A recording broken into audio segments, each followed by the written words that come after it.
Hello friends, स्वागत है आपका राजमोनिटर चैनल पर। तो दोस्तों आज हम इस वीडियो में जानने वाले हैं मी कैलकुलेटर के बारे में। दोस्तों जानेंगे हम आज इस वीडियो में मी कैलकुलेटर के सारे फीचर्स के बारे में, सारे ट्रिक्स के बारे में। तो दोस्तों जानने के लिए वीडियो को बिना स्किप किए लास्ट तक देखिए। तो बिना टाइम वेस्ट किए वीडियो को शुरू करते हैं। तो दोस्तों मी कैलकुलेटर को दोस्तों आप जैसे यहाँ से ओपन करते हैं, कुछ बेसिक्स है यहाँ पर आपको देखने को मिलता है, जो कि आपको हर बंदे को पता होता है इसका यूजर्स। लेकिन दोस्तों यहाँ पर आपको और भी ऑप्शन देखने को मिलता है। आप जैसे ऊपर देखेंगे यहाँ पर 3 ऑप्शन बना हुआ है एक बेसिक कैलकुलेटर का, और दोस्तों यहाँ पर एक और ऑप्शन है। बीच में क्लिक करेंगे, यहाँ पर बहुत सारा ऑप्शन खुल के आ जाता है। तो दोस्तों हम बात करेंगे एक एक करके।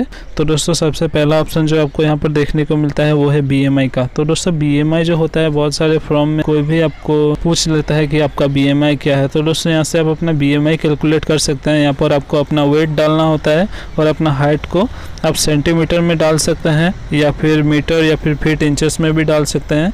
जैसे एक आदमी का वेट है 60 किलोग्राम और दोस्तों उसका हाइट जो है 170 सेंटीमीटर्स है, या फिर आप उसको चेंज भी कर सकते हैं। जैसे 58 है किसी का वेट और 170 में है। तो दोस्तों आप जैसे गो पर क्लिक करेंगे आपका BMI शो हो जाता है। जैसे यहाँ पर आपको बताएगा 20.1 है BMI, नॉर्मल है। यहाँ पर आपको देखने को मिलेगा 16 से 18.5 तक का जो होता है जिसका BMI वो अंडर वेट होता है, और 18.5 से 25 तक जो होता है वो नॉर्मल में आता है। और दोस्तों यहाँ पर 25 से 40 में जो आता है उसका वेट ओवर वेट होता है, उसका BMI ओवर वेट में जाता है। तो दोस्तों इस तरीके से बहुत ही आसान तरीके से आप अपना BMI कैलकुलेट कर सकते हैं। यहाँ पर आपको शेयर का भी ऑप्शन मिलता है, लेकिन हम फिलहाल शेयर नहीं करने वाले हैं। तो दोस्तों उसके बाद यहाँ पर आपको आता है एज कैलकुलेटर का। तो दोस्तों आपको अपना डेट ऑफ बर्थ डालना होता है। जैसे मैं यहाँ पर अपना डेट ऑफ बर्थ अगर मैं डाल लूँ तो दोस्तों ये आपको देखने को मिल जाएगा कि मेरा कितना साल हुआ है। ओके करेंगे तो दोस्तों ये आपको बता देगा कि साल हुआ है 21 और नेक्स्ट बर्थडे आने वाला है 5 मंथ 26 डेज के बाद। और दोस्तों यहाँ से यहाँ पर आपको सारा ऑप्शन देखने को मिलेगा। 21 मंथ में अगर इस कैलकुलेट करें तो 258 मंथ्स हुआ है।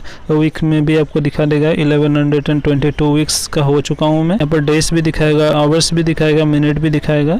पूरी तरीके का जानकारी आपको यहाँ पर देखने को मिल जाएगा। यहाँ पर भी शेयर का ऑप्शन है। तो दोस्तों उसके बाद जो फीचर है वो है डिस्काउंट का। तो दोस्तों आप जैसे इस पर क्लिक करेंगे यहाँ पर कुछ इस तरीके का देखने को मिलता है। जैसे आप किसी दुकान पर जाते हैं, कोई सामान का प्राइस है 299 रुपीज और दोस्तों आपको डिस्काउंट देता है 10% या फिर आपको डिस्काउंट मिलता है 5% का। तो दोस्तों आपको ये बता देगा कि कितना फाइनल प्राइस आपको देना पड़ेगा 284 रुपीज। और दोस्तों आप कितना सेव करेंगे ये भी आपको बता देगा। ये भी बहुत अच्छा फीचर है, आप इसको यूज कर सकते हैं। तो दोस्तों उसके बाद अगर हम बात करें नेक्स्ट फीचर की, तो आपको देखने को मिलेगा परसेंटेज का। तो दोस्तों परसेंटेज का जो ऑप्शन है ये आपको देखने को मिलता है। जैसे अगर 100 रुपीज है जिसका आपको परसेंटेज निकालना है, 100 रुपीज का 10% आपको अगर निकालना है तो दोस्तों इस तरीके से आपको देखने को मिल जाएगा। जैसे ₹100 का 10% होगा 10 रुपीज। तो दोस्तों इस तरीके से आप इसको यूज भी बहुत आसान तरीके से कर सकते हैं। तो दोस्तों उसके बाद जो फीचर आपको देखने को मिलता है वो है यहाँ पर डेट डिफरेंस का। तो दोस्तों डेट डिफरेंस यहाँ से आप निकाल सकते हैं। जैसे फ्रॉम यहाँ पर आपको पूछेगा जैसे 31 अप्रैल 2019 से आज तक का डेट डिफरेंस कितना है, जैसे आपको बता देगा कि 1 ईयर 1 डे इसका डेट डिफरेंस है। तो दोस्तों कुछ इस तरीके से आप इसका भी फायदा उठा सकते हैं। तो दोस्तों यहाँ पर आपको शेयर का भी ऑप्शन मिलता है। दोस्तों उसके बाद जो फीचर आपको यहाँ पर देखने को मिलता है वो है लेंथ का। तो दोस्तों लेंथ का जो ऑप्शन है यहाँ से आप 1 मीटर में कितना सेंटीमीटर होता है, या फिर आपको अगर मीटर को सेंटीमीटर में कन्वर्ट करना है, या फिर मीटर को आप बहुत सारा ऑप्शन देखने को मिलता है, नैनोमीटर, पिकोमीटर, बहुत सारा ऑप्शन है। आप जैसे जिसको भी जिसमें भी कन्वर्ट करना चाहते हैं, जैसे यहाँ पर 200 मीटर अगर है तो कितना सेंटीमीटर होगा, यहाँ से आपको बहुत ही आसान तरीके से 1 क्लिक में पता चल जाएगा। तो दोस्तों उसके बाद जो यहाँ पर फीचर देखने को मिलता है वो है एरिया का। तो दोस्तों आप एरिया पर जैसे क्लिक करेंगे, जैसे 1 स्क्वायर मीटर में कितना स्क्वायर सेंटीमीटर होता है यहाँ से आप पता कर सकते हैं। जैसे 25 स्क्वायर मीटर अगर है तो दोस्तों कितना स्क्वायर सेंटीमीटर होगा, कुछ इस तरीके से आप बहुत ही आसान तरीके से पता कर सकते हैं। तो दोस्तों उसके बाद जो यहाँ पर फीचर है वो है वॉल्यूम का। दोस्तों यहाँ से अगर वॉल्यूम को आपको कन्वर्ट करना है, यहाँ पर बहुत सारा ऑप्शन देखने को मिल जाता है। आप अपने हिसाब से इसको कस्टमाइज कर सकते हैं। तो दोस्तों अगर आपको 1 क्यूबिक मीटर कितना होता है अगर आपको जानना है तो दोस्तों यहाँ से आप इसको पता कर सकते हैं कि 1 क्यूबिक मीटर में कितना क्यूबिक सेंटीमीटर होता है। आप यहाँ से नंबर को चेंज भी कर सकते हैं और यहाँ पर अपना कैलकुलेशन कंप्लीट कर सकते हैं। तो दोस्तों उसके बाद जो फीचर है यहाँ पर टेम्परेचर का। तो दोस्तों यहाँ से आप सेल्सियस को फ़ारेनहाइट या फिर आपको यहाँ पर केल्विन, रैंकिन, और यहाँ पर बहुत सारा ऑप्शन है जिसमें आपको कन्वर्ट करना चाहते हैं आप कन्वर्ट कन्वर्ट कर सकते हैं। जैसे 5 सेल्सियस 41 फ़ारेनहाइट होता है, यहाँ से आपको बहुत ही आसान तरीके से पता चल जाएगा। दोस्तों उसके बाद जो स्पीड का ऑप्शन है, जैसे यहाँ पर आपको बताएगा कि 1 मीटर पर सेकंड में कितना किलोमीटर पर आवर होता है। यहाँ से आप इसको अपने हिसाब से कस्टमाइज कर सकते हैं। बहुत सारा ऑप्शन यहाँ पर आपको देखने को मिलता है, अपने हिसाब से इसको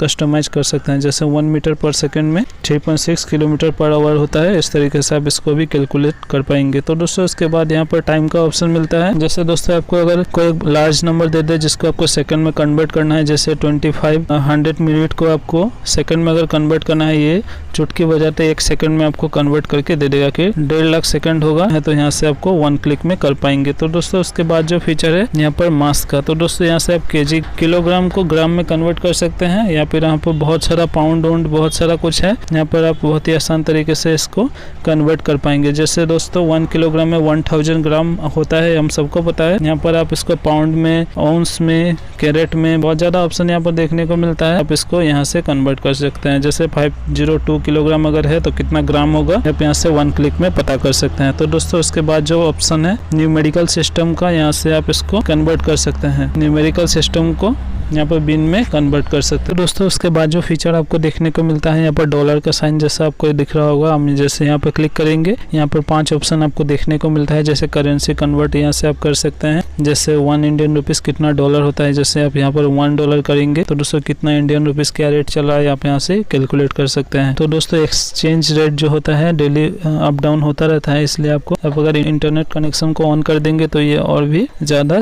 सटीक जानकारी आपको दे पाएगा। तो दोस्तों यहाँ पर हर देश का करेंसी आपको देखने को मिल जाएगा, आप किसी भी करेंसी को कन्वर्ट कर सकते हैं, कितना उसका वैल्यू होगा आप यहाँ से 1 क्लिक में पता कर पाएंगे। तो दोस्तों उसके बाद यहाँ पर होम लोन का ऑप्शन है। जैसे यहाँ पर आपको डालना होता है आपको होम लोन कितना लिया है और कितना का इक्वली इंस्टॉलमेंट आपको भरना होगा, यहाँ से आप पता कर सकते हैं। जैसे यहाँ पर 100 डालेंगे इंटू 10 के है। यहाँ पर रिपेमेंट मेथड इक्वल इंस्टॉलमेंट से 30 ईयर का लिया हुआ है। अगर दोस्तों आपको इंटरेस्ट अगर देना है 10%, तो दोस्तों कैलकुलेट करेंगे तो आपको मंथली रिपेमेंट इतना का होगा, आप यहाँ से कैलकुलेट कर पाएंगे। तो दोस्तों उसके बाद जो ऑप्शन है पर्सनल लोन का, अगर आपने दोस्तों किसी से 100 रुपया उधार लिया है और दोस्तों उसका इंटरेस्ट रेट अगर 10% है, तो लोन टेक्सचर अगर आप 12 मंथ यहाँ से आप घटा सकते हैं, बढ़ा भी सकते हैं। यहाँ पर मैं आपको जस्ट एग्जांपल के लिए दिखा रहा हूँ। जैसे 12 मंथ के लिए लिया है, फर्स्ट रिपेमेंट कैलकुलेट करेंगे तो आपको 105 रुपीज़ देना पड़ेगा। दोस्तों आपका इक्वली इंस्टॉलमेंट है 8.79 रुपीज़। तो दोस्तों इस तरीके से आप बहुत ही बेसिक तरीके से कैलकुलेशन कर सकते हैं। दोस्तों उसके बाद जो यहाँ पर ऑप्शन देखने को मिलता है स्प्लिट बिल का। तो दोस्तों फिलहाल तो लॉकडाउन का सिचुएशन चल रहा है, लेकिन आप फिर भी अगर कहीं होटल वगैरह में खाना खाते हैं या फिर कहीं भी दोस्तों के साथ, तो दोस्तों आपको कितना खर्चा हुआ है अगर आपको इक्वली डिवाइड करना है, तो दोस्तों ये बहुत ही अच्छा फीचर है स्प्लिट बिल का। जैसे आपने कहीं पर 499 रुपीज़ का खर्चा किया और पीपल है 3 बंदे ने खर्चा किया है, तो दोस्तों इक्वली कितना देना पड़ेगा वो आपको यहाँ से पता चल जाएगा। जैसे कि स्प्लिट अमाउंट यहाँ पर निकल के आया है 166 रुपीज़ 33 पैसे। तो दोस्तों इस तरीके से बिल को स्प्लिट कर सकते हैं, बहुत ही अच्छा फीचर है, आप इसका फायदा उठा सकते हैं। तो दोस्तों उसके बाद जो यहाँ पर जीएसटी का ऑप्शन है, दोस्तों अगर किसी प्रोडक्ट का प्राइस यहाँ पर 299 ही अगर हम डालेंगे, अगर जीएसटी का परसेंटेज है 5% या फिर 3%, तो दोस्तों ये आपको बता देगा कि आपको कितना देना पड़ सकता है। फाइनल प्राइस होगा आपका 313.95 पैसे आपको देना पड़ेगा। इस तरीके से आप जीएसटी को कैलकुलेट बहुत ही आसान तरीके से कर पाएंगे। तो दोस्तों मुझे उम्मीद मी कैलकुलेटर के बारे में मैंने सारे फीचर को आपको इस वीडियो में बताया है। तो दोस्तों अगर आपको मी कैलकुलेटर के बारे में ये वीडियो पसंद आए तो प्लीज़ हमारे इस वीडियो को लाइक करें, शेयर करें और हमारे इस चैनल को सब्सक्राइब करें आने वाले वीडियोस के लिए। मैं इस चैनल पर रोजाना एंड्रॉइड एप्लीकेशन से related, Android tips, Android setting से रिलेटेड वीडियोस लाता रहता हूं। तो दोस्तों वीडियो को देखने के लिए बहुत बहुत धन्यवाद। Thanks for watching. मैं मिलता हूं आपको अगले वीडियो में, तब तक के लिए गुड बाय दोस्तों।